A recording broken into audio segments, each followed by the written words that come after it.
साल नरगिस अपनी बेनूरी पे रोती है, हजारों साल नरगिस अपनी बेनूरी पे रोती है। बड़ी मुश्किल से होता है चमन में दी दबक पैदा। जनाब बैरिस्टर असदुद्दीन ओवैसी साहब।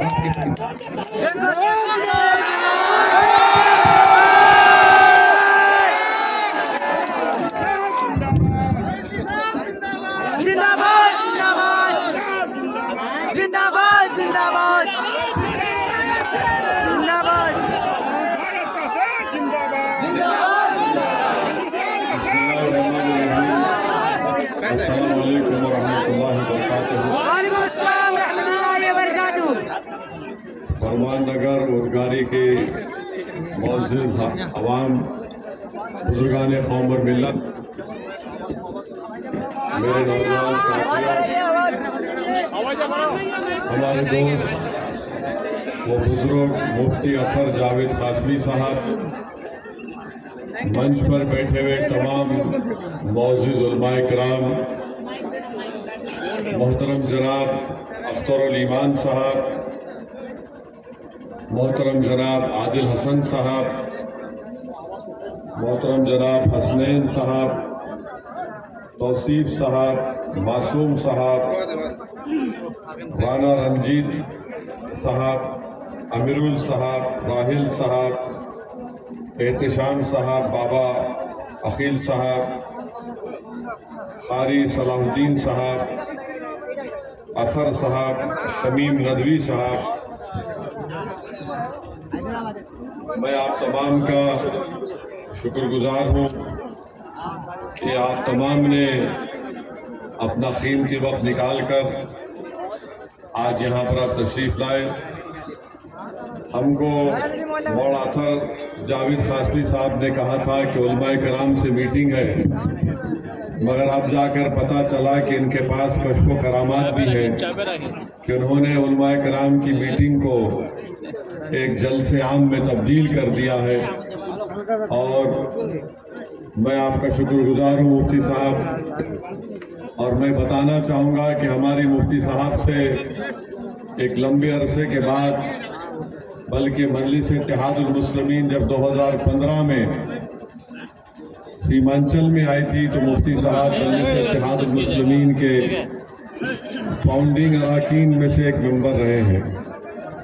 तो इत्तेफाक ये देखिए कि दिल्ली में ताज होटल के सामने मस्जिद में हम नमाज पढ़ने गए, वहाँ पर मुफ्ती साहब हमको दिखे और हमने ये समझ लिया कि अल्लाह ने हमारी दुआ कबूल कर ली। अब के बार इंशाअल्लाह ताला किशनगंज से अख्तर भाई MP बनेंगे।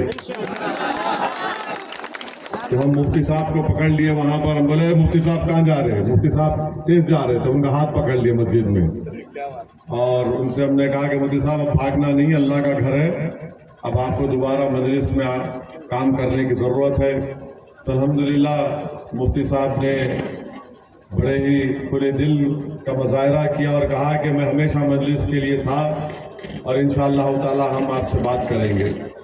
फिर मुफ्ती अतर जावेद कासमी साहब खुद हैदराबाद को आए, हमसे मुलाकात किए, माजिद साहब से मुलाकात किए, हमारी एक लंबी गुफ्तगू और मीटिंग हुई।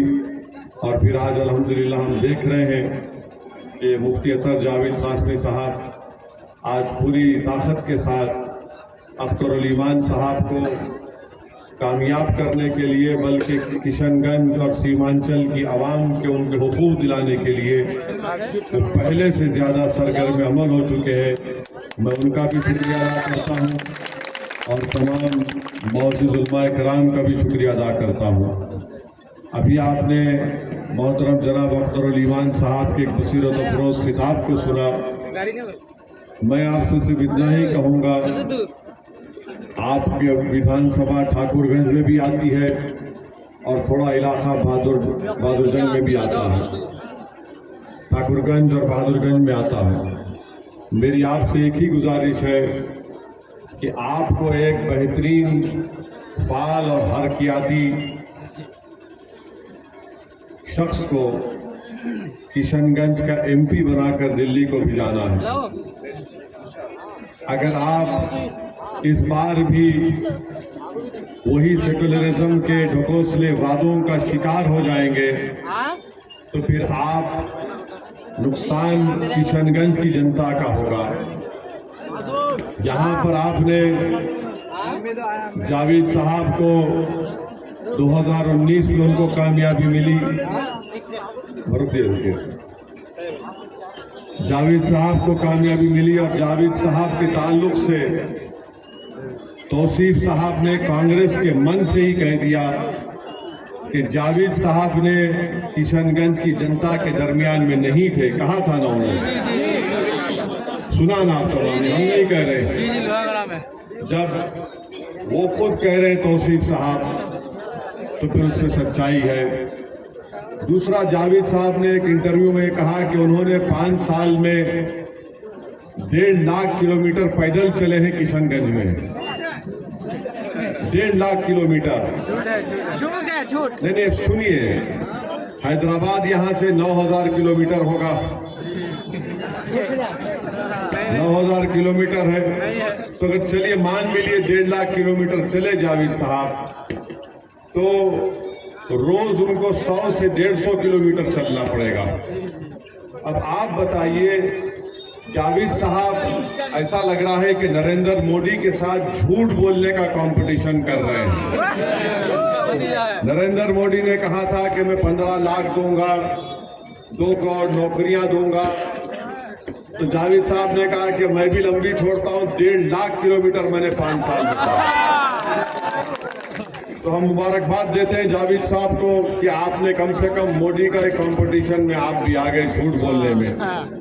मेरे अजीज दोस्तों और बुजुर्गों, यहाँ पर बहुत से मसाइल हैं। आपकी विधानसभा में बहादुरगंज में आप देख लीजिए, यहाँ पर जमीन के कटाव का मसला है। 3 नदियाँ हैं, पानी आ जाता है, उसके लिए कोई हल नहीं है।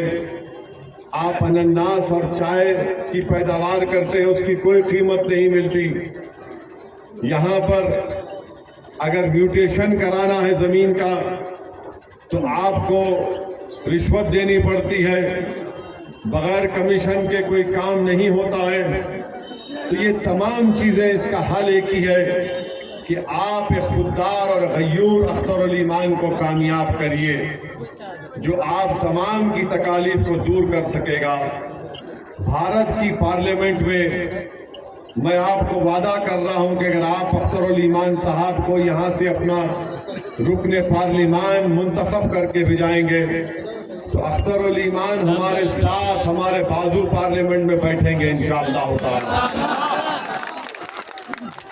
और जब हमारे साथ हमारे बाजू बैठेंगे इम्तियाज जलील साहब के साथ इंशाअल्लाह, तो आप देखेंगे कि सारा मीडिया, सारी दुनिया देखेगा कि ये गयूर अवाम के कौन दूल्हे 3 बैठे हैं जो हमारी नींद हराम करने जा रहे हैं पार्लियामेंट में।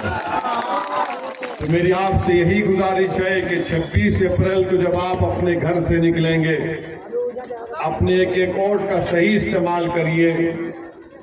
और आप यकीन जानिए, पिछले 10 साल में 2014 से 2024 तक पार्लियामेंट का एक रिकॉर्ड उठाकर देख लीजिए, कभी भी हमने बीजेपी का साथ नहीं दिया। ट्रिपल तलाक का कानून 3 मरतबा लाया गया, तीनों मरतबा हमने उसकी मुखालिफत की। एक मरतबा तो मरहूम मौलाना असराउल्लाह कासमी साहब रहमतुल्लाह अलैह, उनको कांग्रेस पार्टी ने इतने बड़े अहम मसले पर बोलने नहीं दिया, मगर 3 मरतबा मजलिस इत्तेहादुल मुस्लिमीन की तरफ से मैंने उस ट्रिपल तलाक के कानून की धज्जियां उड़ाकर कहा कि मुस्लिम खवातीन, महिलाओं के खिलाफ ये कानून बनाया जा रहा है। CAA का कानून लाया गया, तो आपने और दुनिया ने देखा कि अल्लाह ने हमको तौफीक दी, मैं और इम्तियाज जलील साहब ने उस CAA कानून को हमने फाड़ के रख दिया। आप UAPA का कानून आया, जिसमें नौजवानों को जेल में डालकर सड़ाया जा रहा है। मजलिस इत्तेहादुल मुस्लिमीन ने उसकी मुखालिफत की। अब इस साल जनवरी में पार्लियामेंट का आखिरी सेशन, बीजेपी ने एक बहस करवा दी 22 जनवरी के बारे में। बीजेपी ने बहस करवा दी कि 22 जनवरी बड़ा तारीखी दिन था, जावेद साहब भी पार्लियामेंट में थे, मैं भी था, इम्तियाज जलील भी थे, मगर जावेद साहब को बोलने की तौफीक नहीं हुई। मैंने खड़े होकर आप तमाम की तरफ से कहा, बाबरी मस्जिद जिंदाबाद, बाबरी मस्जिद जिंदाबाद। आज भी कह रहा हूं, क्या जावेद साहब बोल पाएंगे बाबरी मस्जिद जिंदाबाद? क्या ये मास्टर साहब बोल सकेंगे? मेरे अजीज दोस्तों और बुजुर्गों, अपने वोट को जाय होने मत दीजिए। अख्तरुल ईमान तीसरी मर्तबा पार्लियामेंट का इलेक्शन लड़ने जा रहे हैं। अल्लाह जो फैसला करता है हमको कबूल है, मगर आप एक अच्छे कायद से उनकी नुमाइंदगी से महरूम मत हो जाइए। याद रखिए, बीजेपी से मुकाबला करने के लिए आपको अख्तरुल ईमान की जरूरत पड़ेगी। और जो लोग आकर हमको कहते हैं, सेकुलरिज्म की बात करते हैं, हम उनसे पूछना चाहते हैं कि यादव 17% है, हम 14% है, मुसलमान 17% है। 22 उम्मीदवारों की फहरिस्त जारी करते हैं तेजस्वी यादव, और जो 17% है उनको 2 टिकट और जो 14% है उनको 8 टिकट दिए जाते हैं। ये कौन सा इंसाफ है बताइए आप? ये कौन सा इंसाफ है? मेरे अजीज दोस्तों और बुजुर्गों, आपको अपनी क़यादत की जरूरत है। आपको अपने वोटों से अख्तरुल ईमान को कामयाब करिए। हम आपसे वादा कर रहे हैं कि सीमांचल और किशनगंज एक तरक्की की राह पर आगे बढ़ेगा, बल्कि इंशाअल्लाह ताला अख्तर भाई और हम मिलकर किशनगंज की पार्लियामेंट की जितने विधानसभाएं, वहां पर हम एक ऑफिस खोलेंगे। अख्तर भाई अगर दिल्ली में सीमांचल की लड़ाई लड़ेंगे तो आप उस दफ्तर में जाकर अपनी शिकायत की, अपनी तकालीफ को दर्ज करा सकेंगे। ये हम आपसे वादा कर रहे हैं। अब रहा सवाल मोदी के उम्मीदवार का, जिसका नाम मास्टर मुजाहिद है। हम मास्टर मुजाहिद से पूछना चाह रहे हैं कि मास्टर मुजाहिद साहब, पूर्णिया में आपके मास्टर मोदी आए थे, इनके मास्टर मोदी आए थे, और मोदी ने मास्टर मुजाहिद का नाम भी नहीं लिया। क्यों मास्टर मुजाहिद आपका नाम लेने से वो क्यों कतराता है? आपका नाम तो ले लेता, आपका नाम भी नहीं लिया। और फिर आप जो है ये कह रहे हैं कि CAA का कानून शहरियत छीनता नहीं। मास्टर मुजाहिद साहब, जो बात आपके समझ में नहीं आती ना, उसमें नहीं जाना चाहिए आपको। अब फिक्र का मसला है तो आने को बढ़ेंगे नहीं, गिरेंगे तो इनके हाथों में गिरेंगे। नहीं, कोई बात नहीं, हमको आदत है इसी तरह जिंदगी गुजारने की। अब मुफ्ती साहब से हम फिक्र के मसले में बहस करेंगे तो मुफ्ती साहब क्या बोलेंगे? वो बोलेंगे हम 20 साल पढ़े हैं, असद साहब आप क्यों उसमें पढ़ रहे हैं? अगर हम मुफ्ती साहब को बोलेंगे नहीं, हिदाया हम आपको सिखाएंगे, तो मुफ्ती साहब हंस के बोलेंगे क्या हो गया इनको? तो मास्टर साहब, आपको नहीं मालूम CAA का कानून, NPR, NRC, ये पूरा सिटीजनशिप कानून के तहत आता है। मास्टर साहब, अगर आपको नहीं मालूम तो हमसे सीख लो। अगर मालूम रख के अगर आप झूठ बोल रहे तो उसका इलाज नहीं है। तो हम आपको बता रहे हैं कि JDU को वोट देना BJP को वोट देने के बराबर है। JDU को वोट देना हम अपने आप को भारत की शहरियत से महरूम करने के बराबर है। JDU को वोट देने का मतलब यह है कि हमने हमारी बेटी इशरत जहां की अस्मत रेजी करने वालों को जो मोदी ने छोड़ दिया रिमिशन पर, हम उसकी तायीद कर रहे हैं। अगर JDU को आप वोट दे रहे हैं तो इबादत गाहों के तहफ़्फ़ुज़ का कानून खत्म करना अगर आप चाहते हैं तो JDU को वोट दे दो। आप एक मस्जिद तो चले गई और मसाजिद चले जाएंगे।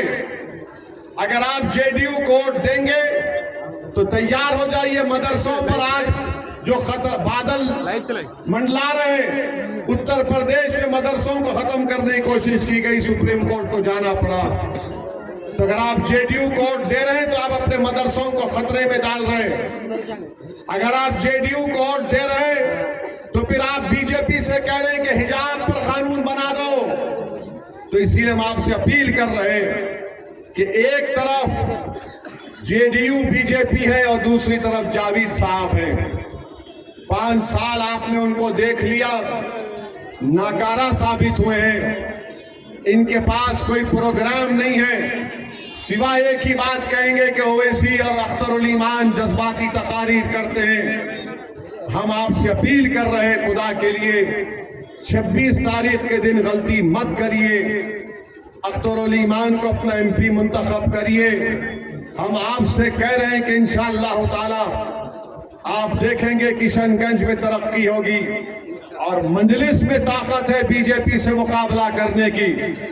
हम जिस प्रदेश तेलंगाना से आते हैं, हमने तेलंगाना में बीजेपी को सरकार बनाने से हमने रोका, मंजलिस ने रोका, और आज आप देख रहे हैं कि बीजेपी परेशान है। तो इसलिए हम आपसे अपील करने आए हैं कि अपने के कोड का सही इस्तेमाल करिए, पतंग के निशान पर बटन दबाकर आप सीमांचल और किशनगंज को कामयाब करिए। बहुत बहुत शुक्रिया। अस्सलाम वालेकुम।